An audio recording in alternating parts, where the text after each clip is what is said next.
The Holy Quran is the last and final revelation of Allah subhanahu wa ta'ala, which was revealed to the last and final messenger, Prophet Muhammad, peace be upon him. For any book to claim that it's a revelation from Allah subhanahu wa ta'ala, for any book to claim it's a word of Almighty God, it should stand the test of time. It should prove itself to be the word of God in all the ages.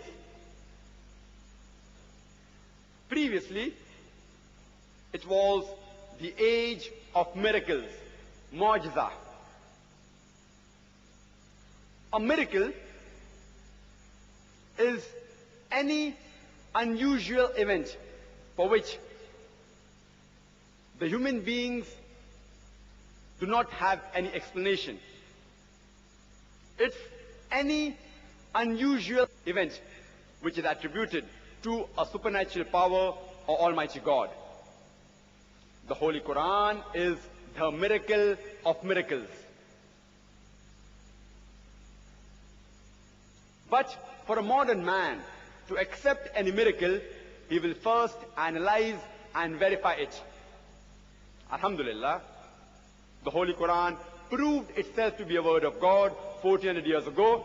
Even today it can be analyzed and verified, and even in future, and it will always prove itself to be a word of Almighty God. It's a miracle of all times.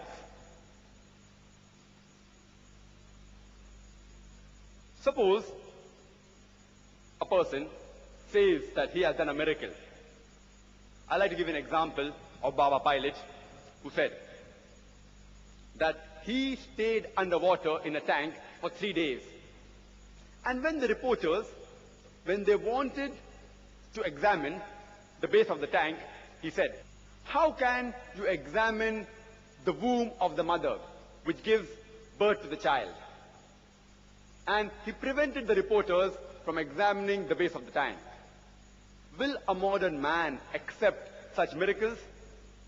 If such miracles are the test, then you have to agree with me that P.C. Sarkar, who happens to be one of the leading magicians of the world, he will be considered as the best God-man alive today. Later on came the age of literature and poetry. Muslims and non-Muslims alike, they acclaim the Holy Quran to be the best Arabic literature available on the face of the earth. And the Holy Quran gives a challenge in Surah Al-Baqarah, chapter number 2, verse number 23 and 24, where it says, وَإِن كُنْتُمْ فِي رَيْبٍ مِّمَّا نَزَّلْنَا عَلَىٰ عَبْدِنَا. And if you are in doubt as what we have revealed to our servant from time to time, فَأْتُوا بِسُورَةٍ مِّن مِّثْلِهِ. Then produce a surah somewhat similar to it. وَادْعُوا شُهَدَاءَكُم مِّن دُونِ اللَّهِ إِن كُنتُمْ صَادِقِينَ. And call forth your witnesses and helpers if there are any besides Allah. But if your doubts are truthful. فَإِن لَمْ تَفْعَلُوا. And if you cannot. وَلَمْ تَفْعَلُوا. And of a surety you cannot. فَاتَّقُوا النَّارَ الَّتِي وَقُودُهَا النَّاسَ وَالْحِجَارَةُ أُعِدَّتْ لِلْكَافِرِينَ. Then fear the fire which is prepared for those who reject faith, whose fuel shall be men and stones.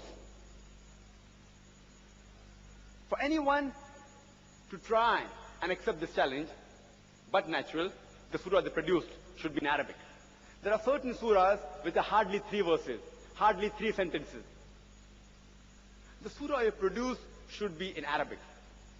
The language should be as divine as that of the Holy Quran, as noble as the Holy Quran. The language of the Holy Quran is miraculous, is unsurpassable, intelligible. It has the highest rhetoric. And at the same time, it is very rhythmic. When anyone wants to praise a person or want to glorify anyone, he deviates away from reality. And the best example you can see is in the Hindi movies, when the hero praises the heroine and he tries to please her and says, मैं तुम्हारे लिए चांद तोड़ के लेके आऊंगा, मैं तुम्हारे लिए सितारे तोड़ के लेके आऊंगा, I will get for you the moon, I will get for you the star. The more you try and praise a person, the more you deviate away from reality. Alhamdulillah, though the Quran is rhythmic, it does not deviate from reality. There were many people who tried to produce a surah like the Quran, but they failed miserably. No one has been able to do it so far, and no one, inshallah, will be able to do it till eternity. But suppose if I tell you that there's a religious scripture who says in a very poetic fashion that the world is flat. Will a modern man today believe? But natural, no, because today is not the age of literature and poetry. Today is the age of science and technology.